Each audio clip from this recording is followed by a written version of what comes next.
Assalamualaikum warahmatullahi wabarakatuh. Semangat pagi untuk seluruh sobat kece dimanapun berada. Masih bersama Kace dalam channel Kumpulan Cerita.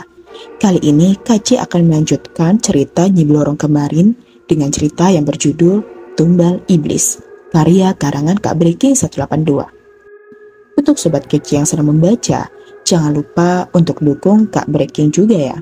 Link cerita asli sudah Kace sertakan dalam kolom deskripsi. Jangan lupa di follow dan di share ceritanya, biar Kak Breaking semakin semangat dalam membuat karya.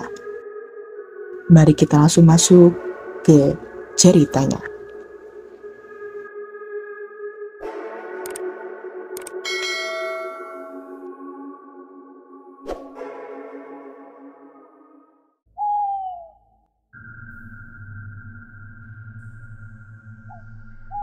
Malam itu Hartono terlonjak bangun dengan peluh membasahi sekujur tubuhnya. Kegelapan lampu yang sengaja dimatikan membuat matanya buta sesaat. Sayup-sayup terdengar suara isak tangis. Begitu dekat sehingga sejenak membuat Hartono terpana dalam kegelisahan. Gerak kecil di samping Hartono mengingatkan pada istrinya yang bernama Marni. Dilihatnya sosok tubuh istrinya itu terbaring resah.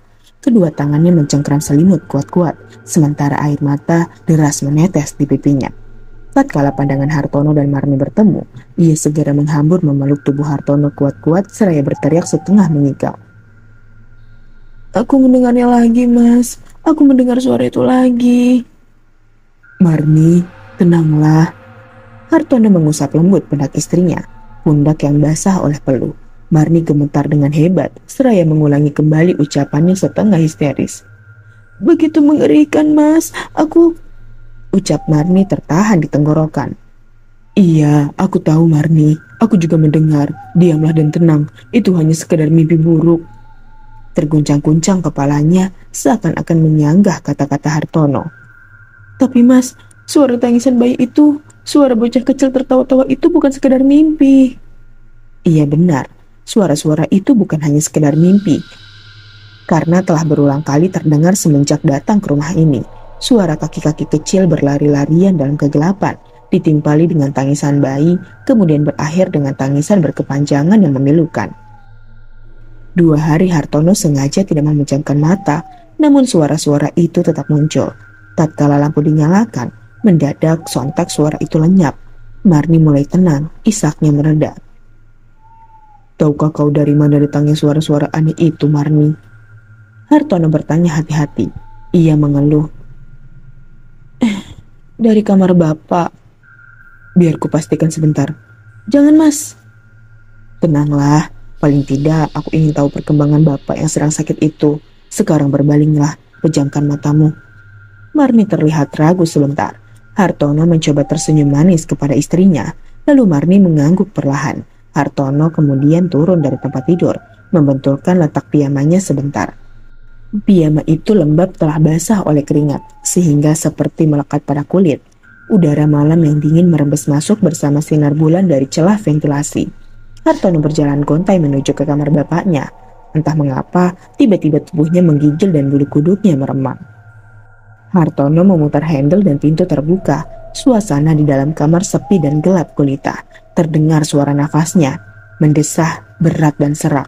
Mula-mula teratur, namun begitu lampu dinyalakan menerangi kamar, desah nafas itu semakin memberat dan tidak teratur. Mangun Sarkoro terbaring di sana, di atas ranjang, tidak bergerak. Dan dia juga tidak tidur, matanya terbuka liar, berputar-putar di dalam kedua rongga matanya yang mulai menghitam. Lewat piyama yang dikenakannya, terlihat lengan-lengan kurus tinggal kulit yang membalut tulang terlipat di atas badan yang tampak tipis. Jari jemari kakinya menjulur keluar dari selimut yang menutupi badan, seperti mayat hidup yang mengerikan. Kamar itu berbau busuk, sangat busuk. Pertama, saat Hartono mulai mencium bau busuk di dalam kamar itu, dia berusaha mencari sumber dari bau tersebut. Tidak ditemukan apa-apa di dalam kamar itu, hingga pada akhirnya, mulut bapaknya itu bergerak-gerak seperti mau berbicara sesuatu.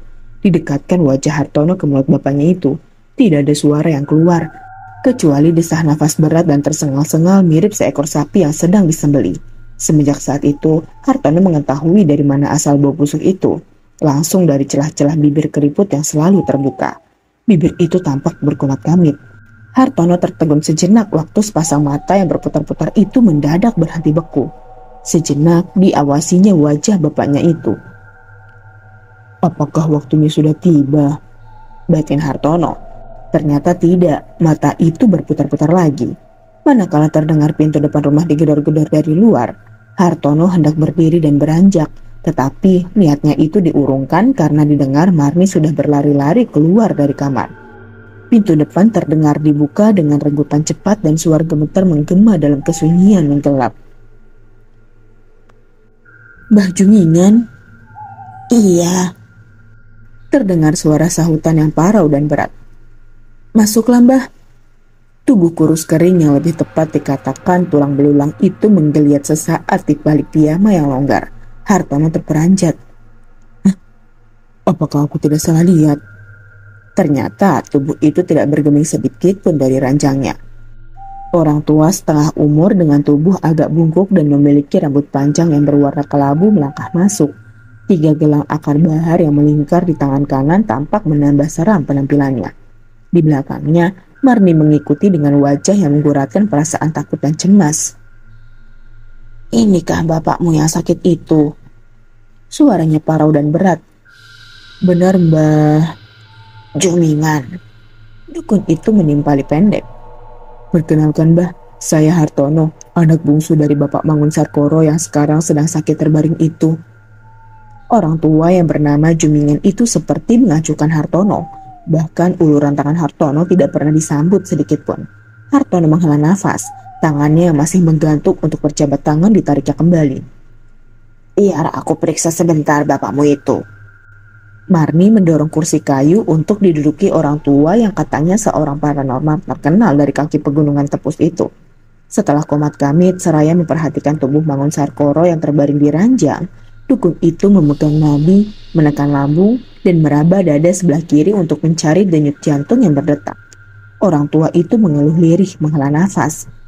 Seperti beberapa dokter yang bertugas di puskesmas maupun dokter-dokter di rumah sakit besar yang sengaja didatangi oleh Hartono untuk mengobati sakit bapaknya itu. Semenjak bapaknya terjatuh dari tebing dan mengalami remuk di bagian dada, denyut nadi dan jantung telah berhenti bekerja. "Dada itu remuk," ujar dokter puskesmas. "Limpahnya patah, demikian pula jantung. Pembuluh darah sudah tidak bekerja sama sekali. Orang ini sudah mati." Jantung Hartono seperti berhenti berdenyut saat mendengar perkataan dokter mengenai hal itu beberapa waktu yang lalu. Selama hampir 1 bulan lebih Hartono merawat bapaknya, masih ada pertanda kehidupan pada jasadnya. Desah nafas berat terputus-putus menandakan kematian belum meninggalkan tubuhnya. Celakanya, tidak seorang pun dokter yang mau memberikan suntikan yang dapat menghentikan kehidupan pada jasad yang tampak sangat tersiksa itu. Alasan mereka masuk akal. Tugas dokter menyelamatkan kehidupan, bukan merenggutnya. Lagi pula, apakah benar bapaknya ini masih hidup? Jantung sudah berhenti, pembuluh darah lumpuh dan jaringan syarafnya tidak mungkin lagi bereaksi. Hartono tidak terlalu kejam untuk mengubur jasad bapaknya yang matanya masih bergerak dan dari celah-celah bibirnya masih terdengar nafas kehidupan.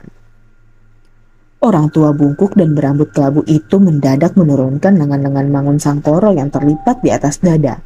Bau busuk semakin memenuhi ruangan kamar. Mbah Jumingan berkomat kamit sebentar, kemudian melepaskan kancing-kancing piyama Mangun Sarkoro. Celah piyama di bagian dada kemudian dilebarkan.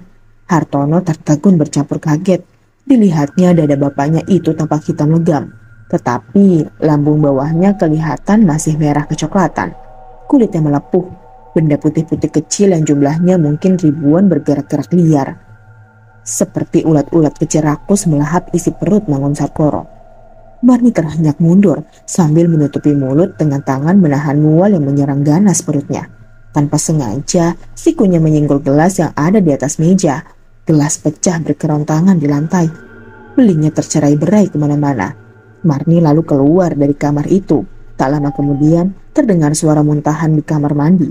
Mbah Jumingan menggeleng-gelengkan kepalanya. "Sudah terlambat," ia berbisik parau. Hartono mengangguk pelan. "Berikan aku sebaskom air." Segera Hartono bergegas ke belakang mengambil air gentong lalu mengisikannya di baskom yang ukurannya tidak terlalu besar. Saat dirinya sampai di kamar itu lagi, dilihatnya pakaian bapaknya telah dirapikan lagi. Baju Mingan lantas bersimpuh di dekat kaki tempat tidur. Sebuah kalung dengan untayan kayu cendana dikeluarkan dari balik bajunya, lalu dengan perlahan dimasukkannya ke dalam baskom yang berisi air.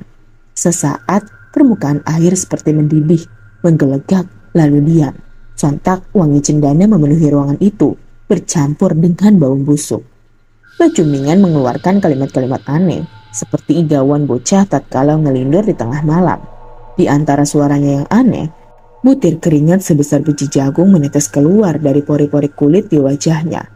Tak berapa lama kemudian, Baju Mingan menyudahi ritualnya. Ambil baskom air ini. Kalau kuperintahkan percikan air ke lambung bapakmu, percikanlah segera. Dan jangan berdiri jauh-jauh, berdirilah tepat di belakangku. Hartono berdiri di belakang Baju Mingan sembari membawa baskom berisi air tadi. Dari situ terlihat tubuh terbaring lemah Mangunsarkoro. Bola matanya tidak bergerak, hanya menatap tajam langsung ke arah Baju Mingan yang telah kembali berkomat kamit mulutnya. Bau aroma cendana yang wangi menekan bau busuk yang keluar dari mulut keriput Mangunsarkoro. Udara malam yang dingin menerobos masuk melalui ventilasi. Hartono menggigil bukan karena kedinginan, tetapi karena ketakutan. Tubuh Baju Mingan yang ada di depan Hartono tergoncang-goncang selama membaca mantra.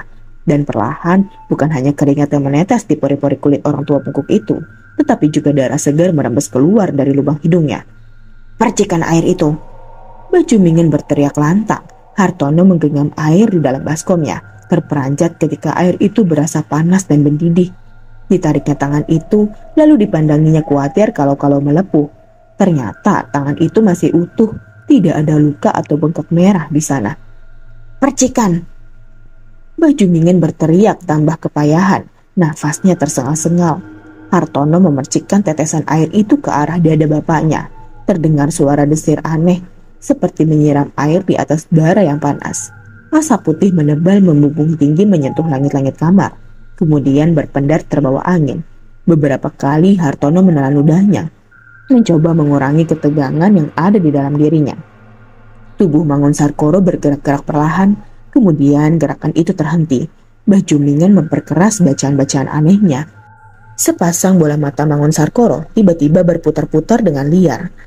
Tanpa sadar, Hartono merapatkan tubuh ke punggung Baju Mingan. Nyalinya lumer seketika. Sekarang! Tiba-tiba Baju Mingan berteriak kencang. Hartono tersentak kaget. Apa mbah? Air itu ke dadanya, percikan sekarang. Hartono nampak ragu-ragu untuk memasukkan tangannya ke dalam baskom air itu. Panas terasa menggigit, lalu diberanikan dirinya untuk menyiduk air dengan tenaganya, lantas dipercikkan ke arah dada Mangunsarkoro. Terdengar pekikan mengerikan dari arah mulut Mangunsarkoro. Matanya membelalak, bibir keriputnya terbuka semakin lebar, mengeluarkan suara terengah-engah. Hartono tersurut mundur. Angin malam berhembus masuk semakin banyak. Terdengar suara rimbunan bambu bergesek-gesekan di halaman samping. Sayup-sayup, kepak sayap burung malam berhamburan dari atas pohon.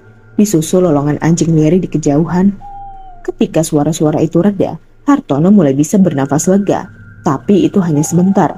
Sekejap, terdengar langkah-langkah pelan kaki-kaki kecil yang mungkin jumlahnya lebih dari satu pasang.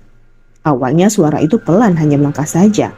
Akan tetapi lama-lama terdengar seperti berlarian dan menuju ke arah kamar Mangunsarkoro, disertai suara memanggil-manggil. Suara itu riuh rendah seperti bergema dari lubang-lubang kegelapan. Suara derap lari kaki-kaki itu makin dekat. Hartono menahan nafasnya. Suara itu seperti ada di dalam kamar. Akan tetapi secuil pun dia tidak melihat makhluk lain, selain Baju Mingan dan bapaknya yang terkapar di ranjang tengah bergelut dengan maut. Baju Mingan yang duduk bersila di ujung tempat tidur menggeram. Sebutkan permintaanmu. Lengan Mangunsarkoro terangkat ke atas, tepat menunjuk ke arah Hartono. Dari mulutnya bergumam suara aneh yang terputus-putus. Lalu lengan itu terjatuh di tempat tidur. Lunglai, mulut itu terengah-engah diam. Tidak terdengar lagi gumaman-gumaman aneh, kecuali desah nafas berat yang menggigitkan. Baju Mingan masih bergoncang-goncang badannya, matanya terpejam rapat. Keringat bercampur darah membersit di wajahnya. Lutut Hartono goyah, perasaan bercampur aduk antara sedih, takut dan cemas menjadi satu. Mbah Jumingan menarik paksa tangan Hartono. Mendekat kemari. Hartono tercekat. Sesaat secara naluri dibantahnya tangan itu. Akan tetapi seperti ada kekuatan gaib yang mencengkram lalu mendorongnya berjalan ke depan, ke arah ranjang bapaknya yang terkapar. Lukai tanganmu.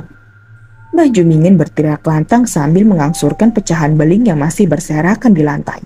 Hartono masih termangu mematung. Lakukan cepat, sekarang. Entah karena ketakutan atau dorongan suara gaib, Hartono menggenggam potongan beling itu dengan tangan kanannya. Ia mengernyit sedikit saat rasa perih menyergap syaraf-syarafnya. Perlahan, lelehan darah berwarna merah merembes dari sela-sela jari jemari yang tergenggam, menetes perlahan di atas dada dan lambung, serta beberapa memercik ke mulut Mangun Sarkoro yang menganga lebar. Leher Mangun Sarkoro bergerak-gerak, bibir keriput itu pun ikut bergerak, seakan-akan menikmati minuman lezat yang telah ditunggunya sekian lama. Setelah itu, Hartono jatuh terduduk berlutut. Kedua kakinya berasa lemah seperti tidak ada tulang yang menyangga tubuhnya. Hartono melihat tubuh bapaknya yang terbaring di ranjang, diam tidak bergerak-gerak lagi. Kelopak matanya tertutup rapat, mulut yang tadi menganga juga terkunci rapat. Tidak ada lagi desah nafas berat tersendat-sendat. Suara langkah-langkah berlarian bocah-bocah serta tangisan aneh tidak lagi terdengar. Mangun Sarkoro telah benar-benar meninggal dunia, tenang dan diam untuk selama-lamanya.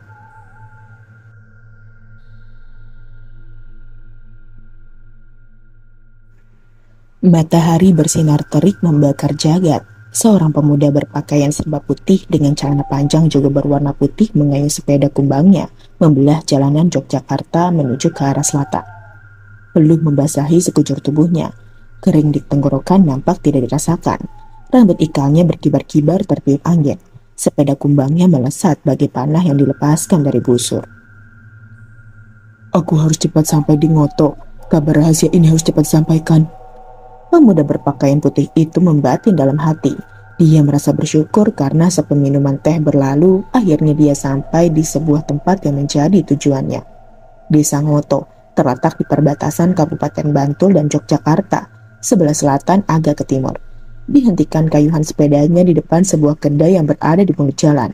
Pemuda ini masuk ke dalam kedai dan memesan minuman. Pada saat itulah 3 orang menyertangi tempat duduk si pemuda yang baru masuk tadi. Pemuda itu sedikit kaget tatkala salah seorang dari mereka menyentuh pundaknya dari belakang. Mangun, jangan di sini, ikuti kami. Si pemuda memalingkan kepala ke arah orang yang menyentuh bahunya. Barjo, suaranya tertahan setengah berbisik. Orang yang menyentuh pundaknya tadi meletakkan jari telunjuknya di bibir. Tanpa banyak cakap, si pemuda tadi yang ternyata bernama Mangun langsung beranjak mengikuti ketiga orang yang telah mendahului berlalu lewat pintu belakang kedai. Pelayan yang sudah membawakan pesanan si pemuda berteriak, Den, minumannya. Sebentar Pak, nanti saya kembali lagi. Mangun menyahut. Tidak lama kemudian, tubuhnya lenyap di balik tanaman singkong yang tumbuh di belakang kedai. Mangun setengah berlari mengikuti langkah ketiga orang yang berada di depannya. Tidak lama kemudian, setelah melewati kebun tebu yang menghampar sepanjang jalan setapak, terlihat pondok kayu beratapkan daun tebu yang telah mengering dan dirajut menggunakan ijuk. Ada satu jendela di bagian sisinya. Dinding pondok itu tampak kotor dan kusam. Di beberapa tempat ditumbuhi jamur dan lumut yang sudah mengering, seperti tidak pernah dijamah manusia. Pondok ini benar-benar tersembunyi letaknya, karena berada di tengah kebun tebu. Pintu pondok berderit tatkala Barjo membukanya. Ayo Mangun, masuk. Ketiga orang itu duduk di atas tikar pandan. Mangun kemudian ikut duduk. Keempat orang itu kini duduk berhadap-hadapan. Lekas ceritakan berita apa yang kau bawa dari kota. Mangun tampak ragu-ragu ingin membuka mulut. Matanya memandang ragu ke arah 2 orang pemuda yang duduk di samping Barjo. Mengetahui gelagat itu, Barjo kemudian berkata, Tenang Mangun, mereka penduduk asli desa Ngoto. Rekrutan baru untuk gerakan kita ini. Merebut kembali kota Yogyakarta dari Kompeni adalah tugas semua anak bangsa. Ini Margono. Barjo menyebut nama seorang pemuda berbadan kekar yang memakai baju berwarna krem dengan bekas luka di lengan kanannya. Dan yang ini Jarwo.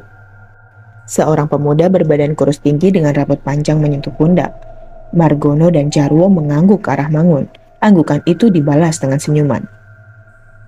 Besok pagi, tepat setelah subuh, Sri Sultan Hamengkubuwono IX memerintahkan seluruh rakyat Yogyakarta untuk merebut kembali kota ini.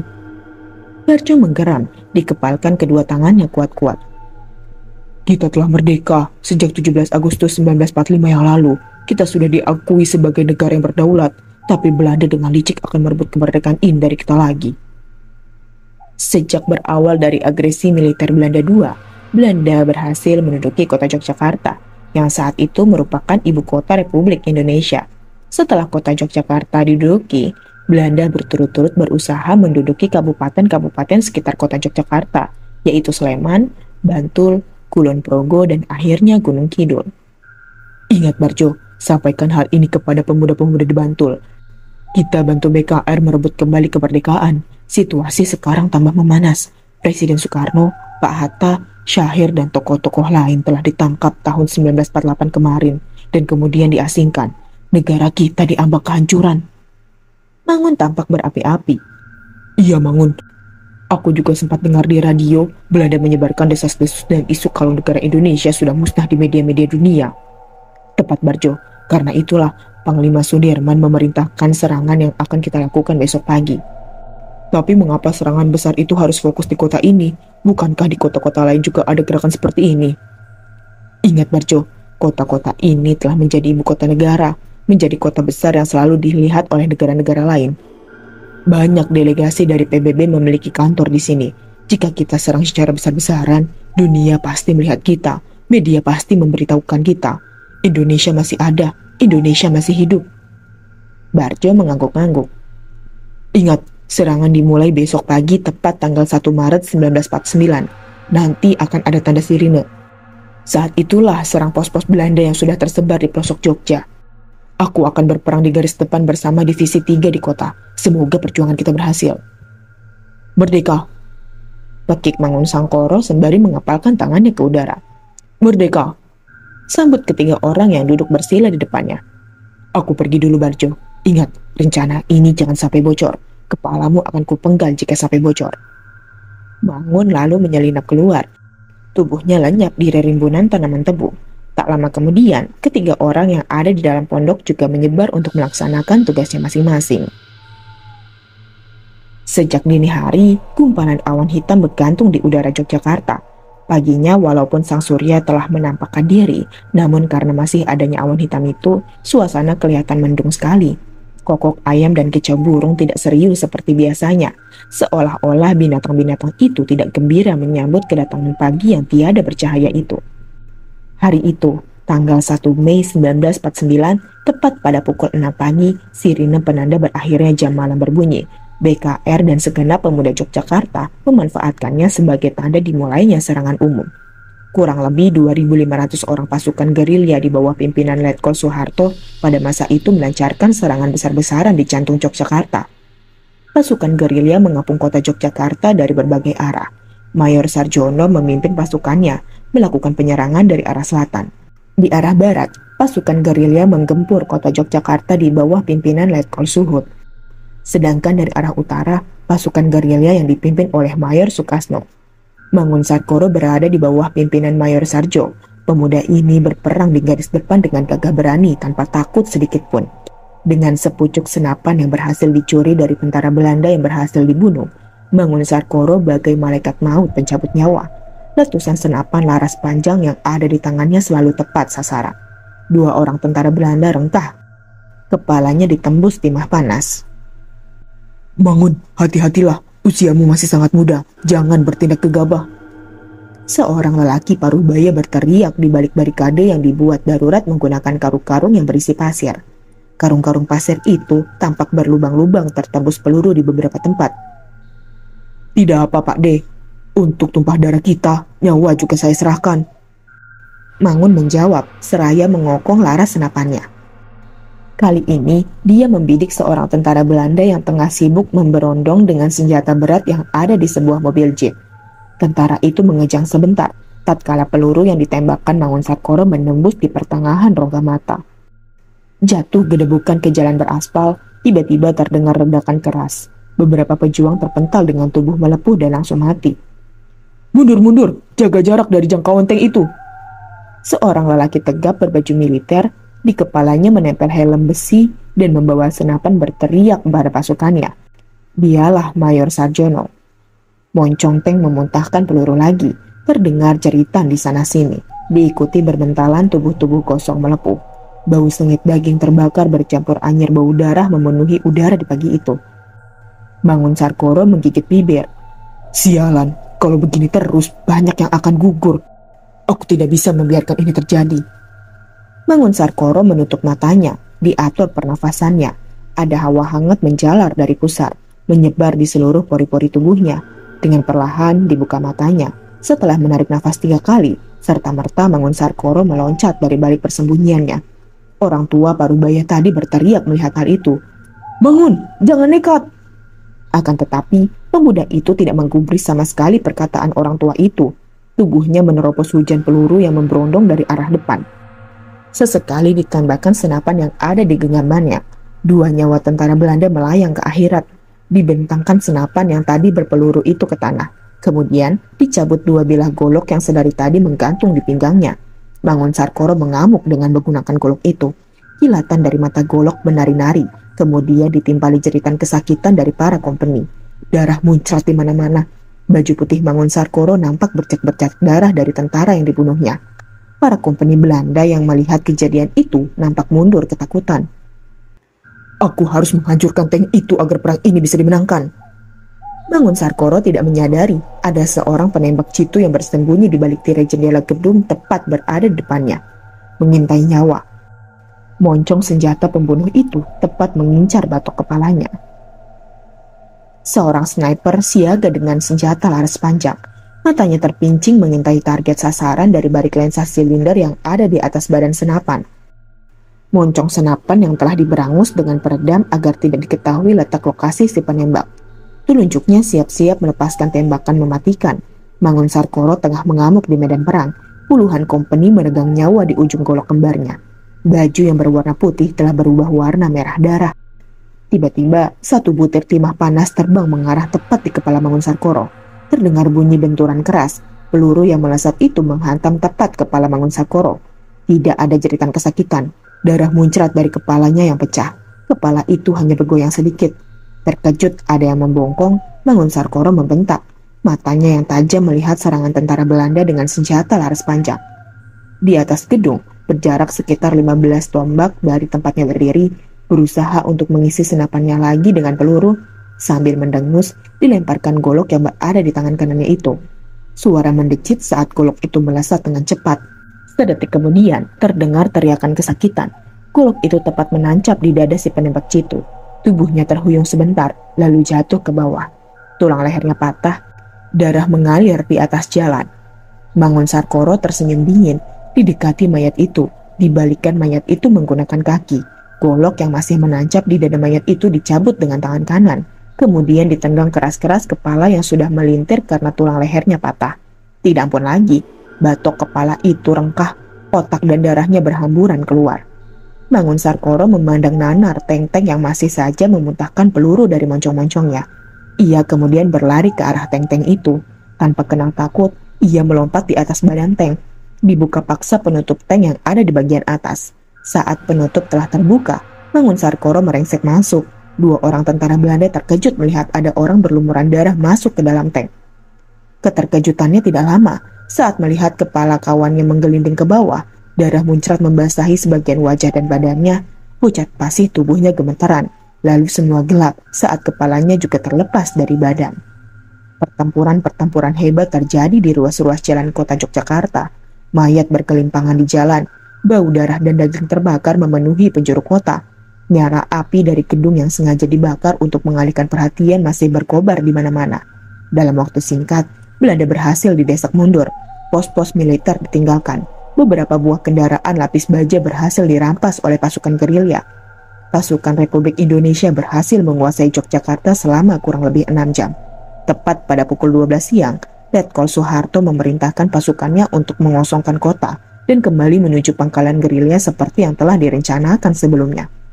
Berita kemenangan ini segera disebarkan secara estafet lewat radio PCI di pelayan Gunung Kidul. Kemudian diteruskan ke pemancar di Bukit Tinggi. Kemudian diteruskan oleh pemancar militer di Myanmar ke New Delhi. Lalu sampai pada PBB yang sedang bersidang di Washington DC, Amerika Serikat.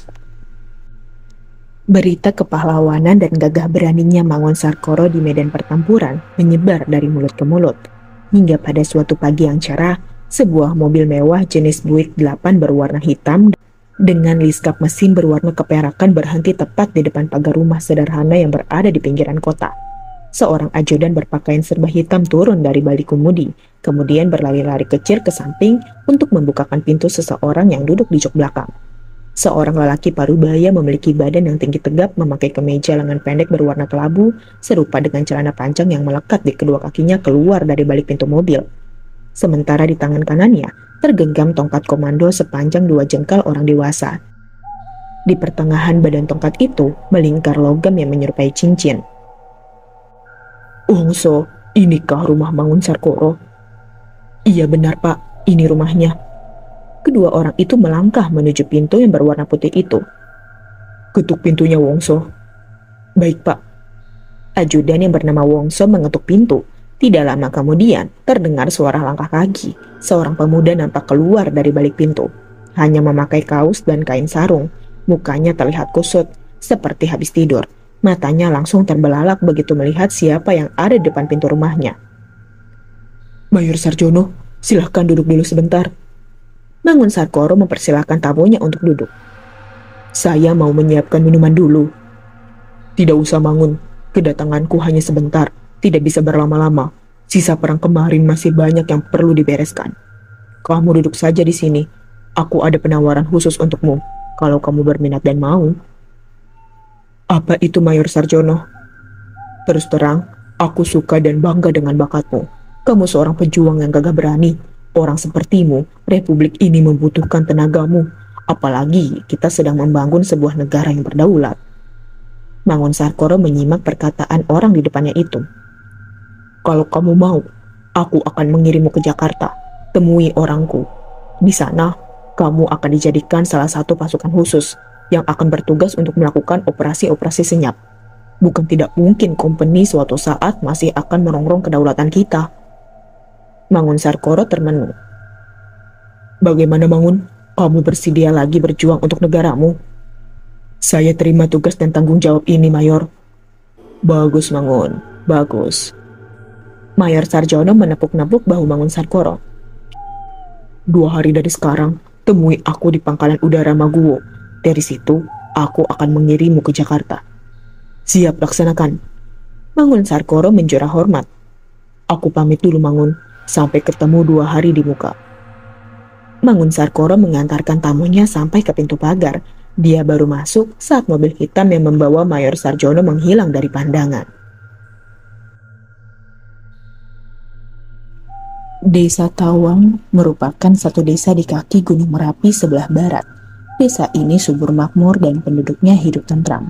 Hamparan sawah membentang luas di sepanjang jalan menuju ke desa. Perkebunan tomat, cabai, dan semangka terlihat di beberapa sudut desa.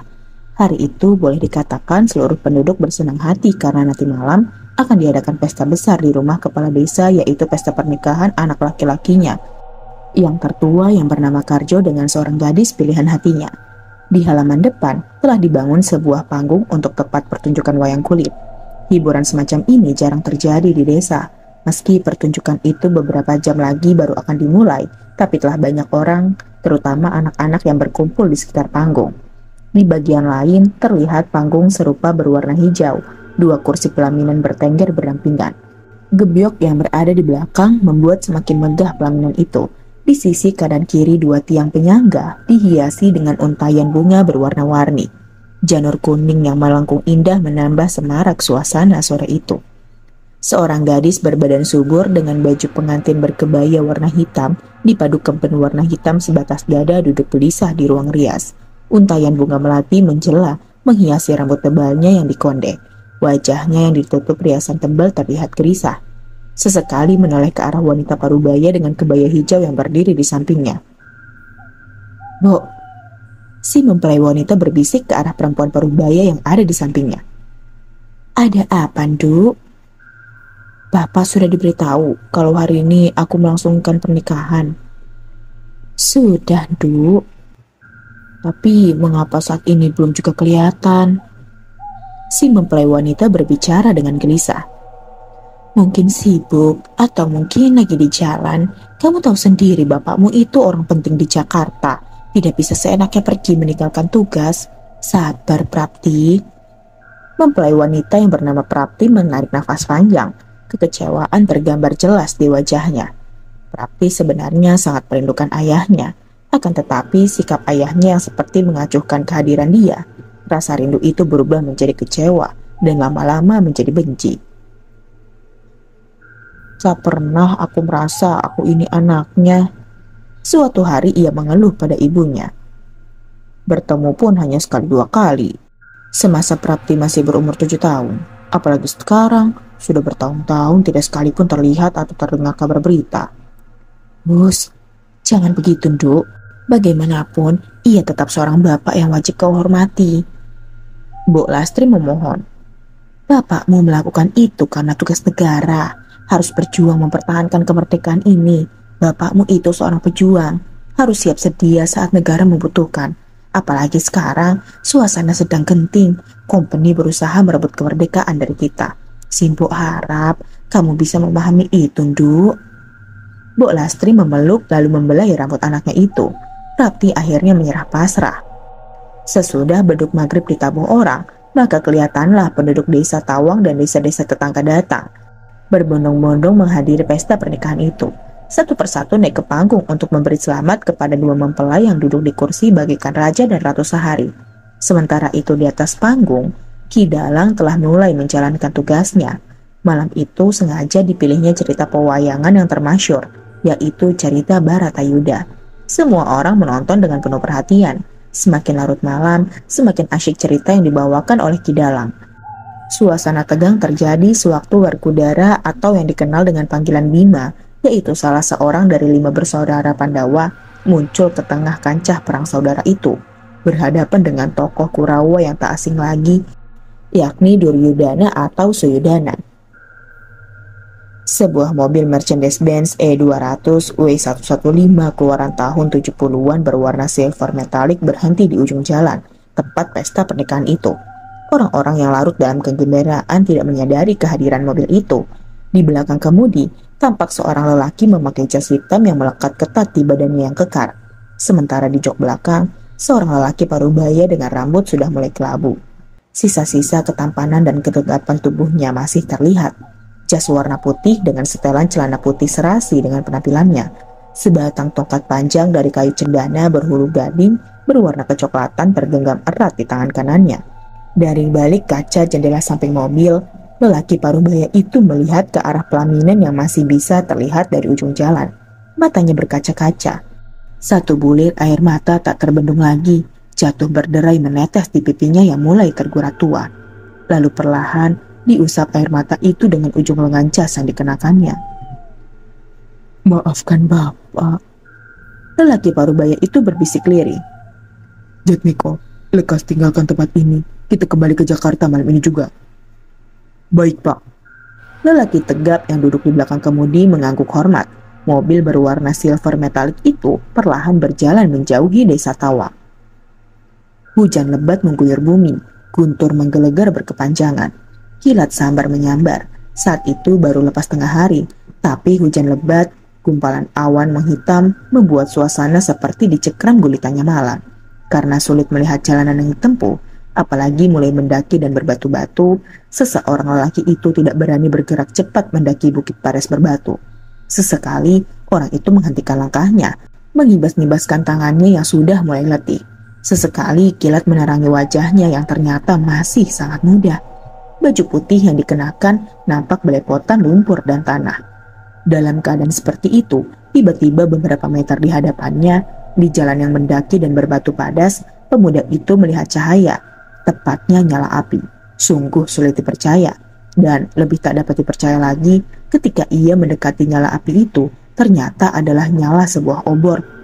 Obor ini dipegang oleh seorang anak kecil seusia 10 tahun. Berpakaian hitam menyerupai jubah panjang menutupi kedua kaki dengan tudung hitam yang juga membungkus kepalanya. Meskipun hanya seorang anak, tapi bocah itu menyorotkan tampang aneh dan ganjil. Sepasang matanya dingin dan kosong, tak berkedip ke arah si pemuda. Obor di tangan kanannya diangkat tinggi-tinggi. Anehnya lagi, api dari obor ini sama sekali tidak mati terkena guyuran hujan yang masih menggila derasnya. Lalu terdengar suaranya berbicara. Aksen bicaranya aneh karena terlalu datar tanpa irama. "Apakah kau Mangun Sarkoro dari desa Tawang di kaki Gunung Merapi?"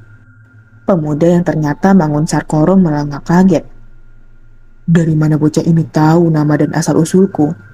Mangun Sarkoro terdiam. Si anak tertawa. Untuk pertama kalinya, tangannya yang memegang obor diturunkan sedikit. Tapi tiba-tiba diangsurkan ke arah muka Mangun Sarkoro hingga kalau tidak lekas-lekas menghindar, wajahnya pasti akan dijilat api obor. Si anak tampak menyeringai melihat pemuda itu mundur ketakutan. "Ikuti aku. Guru besar telah menantimu di atas bukit sana." Memang benar adanya, Mangun Sarkoro akan menemui seseorang petapa sakti yang konon katanya bersemayam di hutan Gondomayit yang letaknya di atas Bukit Jati Padas.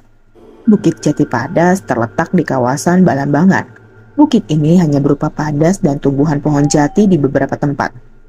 Di puncak bukit terdapat hutan jati yang wingit dan selalu memancarkan bau busuk mayat, sehingga disebut Gondomayit.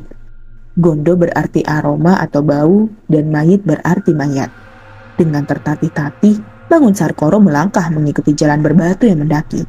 Bocah aneh yang memakai baju jubah hitam panjang berjalan di depannya. Sesaat kemudian, bocah itu telah berada jauh di depan sana. Setelah berlari, Mangun Sarkoro mengejar, namun lagi-lagi aneh. Lelaki ini merasa sudah berlari sekencang yang bisa dia lakukan. Tapi sang bocah tak kunjung terkejar. Nyala api obor semakin menjauh. "Aneh," membanting Mangun Sarkoro. "Bagaimana anak ini tahu-tahu sudah berada jauh di depan? Tadi jelas-jelas aku di belakangnya persis. Juga tidak kulihat dia berjalan cepat atau berlari. Jangan-jangan bocah itu demit pendukung bukit ini." Mangun Sarkoro bergidik ngeri. Ketika Mangun Sarkoro mencapai puncak bukit Batu Padas itu, udara mendadak berubah. Hujan berhenti, angin kencang berhenti bertiup. Langit yang tadi gelap pekat kini berubah terang, sehingga Mangun Sarkoro dapat melihat setiap sudut puncak bukit itu dengan jelas. Kumpulan pohon jati tumbuh dengan kokoh seperti sepasukan kaki raksasa yang sedang berdiri. Bau busuk mayat senter tercium, membulatkan tekad Mangun Sarkoro memasuki hutan menyeramkan itu. Tidak sedikit pun ia mendengar suara burung hutan ataupun makhluk hutan. Sunyi senyap seperti tidak ada kehidupan. Tidak berapa lama, sampailah Mangun Sarkoro di tengah hutan. Sebuah tanah lapang yang tidak terlalu luas, tidak terlihat satupun bangunan di sana. Yang dilihatnya hanya gundukan-gundukan batu berbentuk aneh. Menyerupai seorang wanita yang sedang duduk bersimpuh dengan keadaan perut membujat seperti mengisyaratkan kalau itu patung wanita sedang mengandung. Jumlahnya banyak, mungkin puluhan patung. Seperti sengaja disusun tangan manusia untuk memenuhi tanah lapang di puncak bukit itu. Mangun Sarkoro mencari-cari dengan sepasang matanya, di mana puncak bukit itu dia dapat menemui orang yang ingin ditemuinya. Hatinya mulai cemas ketika dia sama sekali tidak melihat tanda-tanda adanya orang yang tinggal di tempat itu. Tapi mengapa bocah aneh tadi mengatakan dia akan dapat menemui si guru besar tadi di situ? Matanya terus memandang ke setiap sudut puncak bukit. Sambil memandang, dia melangkah mendekati tumpukan-tumpukan batu berbentuk wanita hamil bersimpuh itu. Ketika sampai di tumpukan batu berbentuk wanita duduk dan mengitarinya, matanya menyipit. Ternyata bagian sebelah belakang gundukan batu itu membentuk sebuah lubang besar seukuran tubuh manusia. "Ah, pasti gua batu ini tempat kediaman orang yang kucari," kata Mangun Sarkoro dalam hati. Mangun Sarkoro mengulurkan kepalanya dan menjenguk ke dalam lubang. Bau busuk mayat menyergap indera penciumannya. Busuknya berkali-kali lipat dari aroma yang tercium selama ia melintasi hutan Gondomayit. Isi perut Mangun Sarkoro serasa diaduk-aduk. Hawa dingin menggigitkan seperti keluar dari lubang sebesar badan orang dewasa itu. Bau maut dan kematian. "Guru besar Nyai Gondosuli," Mangun Sarkoro berseru setelah dapat menenangkan hatinya. "Apakah di sini tempat kediamanmu? Aku datang dari jauh sengaja untuk menemuimu." Seruan Mangun Sarkoro hanya dijawab oleh keheningan. Namun sesaat kemudian, dari dalam lubang terdengar suara seseorang. Suara itu seolah-olah keluar dari perut bukit batu padas itu, bergema panjang sebelum lenyap dengan meninggalkan perasaan bergidik bagi Mangun Sarkoro yang mendengarnya. Kalau begitu silakan masuk, jangan hanya terdiam di depan pintu. Sesaat ketegangan dalam hati belum berakhir, tiba-tiba dari dalam lubang goa gundukan batu mencelat keluar sesosok tubuh anak kecil berpakaian layaknya jubah berwarna hitam. Oh, dia lagi. Desis Mangun Sarkoro dalam hati. Memang benar, yang muncul keluar dari dalam lubang batu itu ternyata adalah anak lelaki berusia 10 tahun yang ditemuinya dalam perjalanan mendaki ke puncak bukit. Si bocah meletakkan kaki kirinya pada sebuah batu. Tumpukan batu yang di bagian bawah lubang gundukan berbentuk wanita hamil duduk berseput itu tampak tergeser. Sesaat, lubang itu terbuka lebar dan ada tangga berlumut menuju ke bawah. Masuk, perintah si bocah. Ketika Mangun Sarkoro dilihatnya berdiri bimbang, anak itu mendorongkan tangannya ke punggung Mangun Sarkoro. Tak ampun lagi, lelaki ini terpental masuk ke dalam lubang, menggelinding jungkir balik sepanjang tangga batu yang menurun. Ketika akhirnya tubuhnya terhempas di sebuah ruangan redup, Mangun Sarkoro merasakan sekujur tulang belulangnya seperti hancur luluh. Beberapa bagian tubuhnya lecet, luka berdarah dan nyeri. Mangun Sarkoro memejamkan mata, menggigit bibir menahan sakit. Ketika kedua matanya dibuka, kejut, orang ini bukan alang kepalang. Dia telah berada di sebuah ruangan redup dengan lilin aneh yang dibenamkan ke dalam sebuah tatakan berbentuk kepala manusia berukuran kecil, seperti tulang tengkorak bayi. Ataukah itu memang tulang tengkorak bayi? Di dalam suasana remang-remang itu, pandangan mata Mangun Sarkoro berkeliling melihat sekitarnya. Dinding dan langit-langit ruangan itu seperti dihias dengan lukisan bergambar orang-orang yang tengah berangkul-rangkulan satu dengan yang lain. Sangat nyata, seperti manusia yang memang sedang berjajar. Didekatinya dinding yang berada di samping kanannya, dirabanya lukisan di dinding ruangan itu. Lembut, dingin dan beku, seperti menyentuh kulit daging manusia. Mangun Sarkoro terlonjak kaget. Tatkala salah satu lukisan manusia yang sempat dipegangnya membuka kelopak matanya. Mata itu merah, lalu terdengar erangan. Sakit, tolong aku, siapapun tolong aku. Mangun Sarkoro mengeluarkan suara tertahan. Gusti, ternyata lukisan itu adalah manusia-manusia hidup yang dijahit atau direkatkan satu sama lain dalam keadaan hidup. Belum sempat dia menguasai dirinya, tiba-tiba di hadapannya tegak berdiri sesosok tubuh wanita tua rentak kurus kering tinggi luar biasa. Ruangan batu itu tingginya lebih dari 2 meter dan kepala orang yang tegak memperhatikannya hampir menyodok langit-langit ruangan batu. Tetapi bukan ketinggian manusia itu yang membuat Mangun Sarkoro kecut. Nyawanya serasa terbang ketika melihat keangkeran wajah yang memandang tepat ke arahnya. Nenek kurus dan sangat cangkung itu memiliki rambut kelabu sepanjang bahu riap-riapan.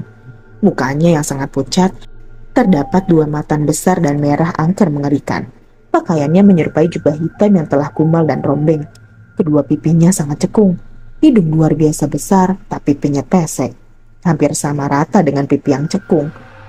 Dia memiliki sepasang bibir tebal dengan gigi-gigi besar tonggos menonjol dan kotor menjijikan. Belum pernah Mangun Sarkoro melihat manusia seseram ini, hingga dia merasa bimbang apakah dia saat ini benar-benar berhadapan dengan manusia atau sebangsa setan atau jin bukit batu. Sementara di sekeliling nenek menyeramkan itu terdapat 5 bocah yang memakai jubah hitam hingga menutupi kaki. Pandangan kelima bocah itu sama, dingin, kaku dan kosong. Anak manusia, lekas katakan maksud dan tujuanmu datang ke sini. Si nenek jangkung tiba-tiba mengeluarkan suara berat dan parau. Nyai, Mangun Sarkoro memberanikan diri membuka mulut. Apakah Nyai yang bernama Gondosuli? Nenek jangkung menyeramkan itu hanya mengangguk. Maafkan saya Nyai, maafkan saya. Saya Mangun Sarkoro, penduduk desa Tawang di kaki Gunung Merapi. Saya menemui Nyai karena keperluan yang sangat penting untuk minta tolong. Sang nenek manggut-manggut sambil mengusap hulu tongkat berwarna hitam yang dipegangnya. Kalau kau datang dari tempat yang begitu jauh, pasti punya urusan penting. Katakan, apa keperluanmu? Negeri di bawah sana sedang bergolak berperang dengan bangsa kulit putih dari negeri seberang lautan. Pemuda desa di seluruh negeri ini berlomba-lomba untuk membalas tumpah darahnya. Negeri yang dicintainya dengan mengorbankan nyawa dan harta benda. Begitupun dengan saya.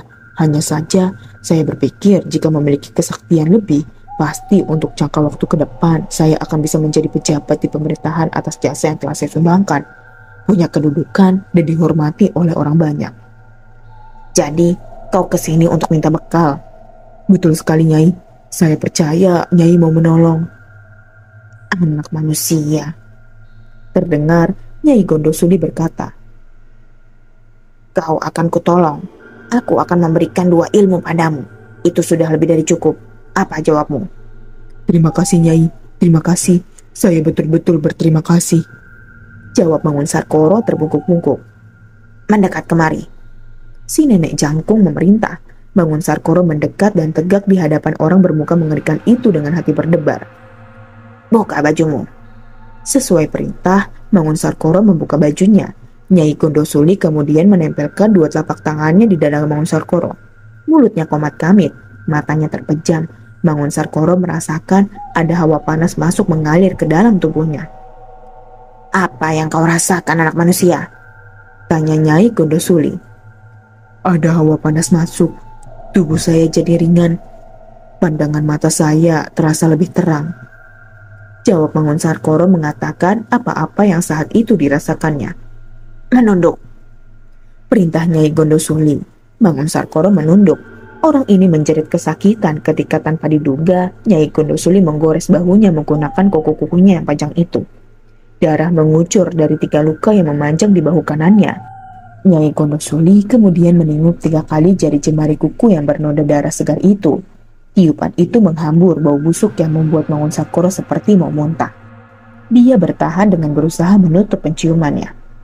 Sudah, sekarang ulurkan kedua tanganmu. Kembangkan telapak tangan kanan dan kirimu.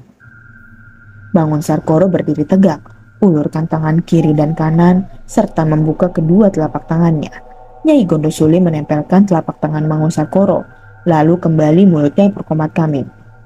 Sekali lagi Mangun Sarkoro merasa ada hawa panas yang masuk mengalir, tapi hanya sampai sebatas kedua bahunya.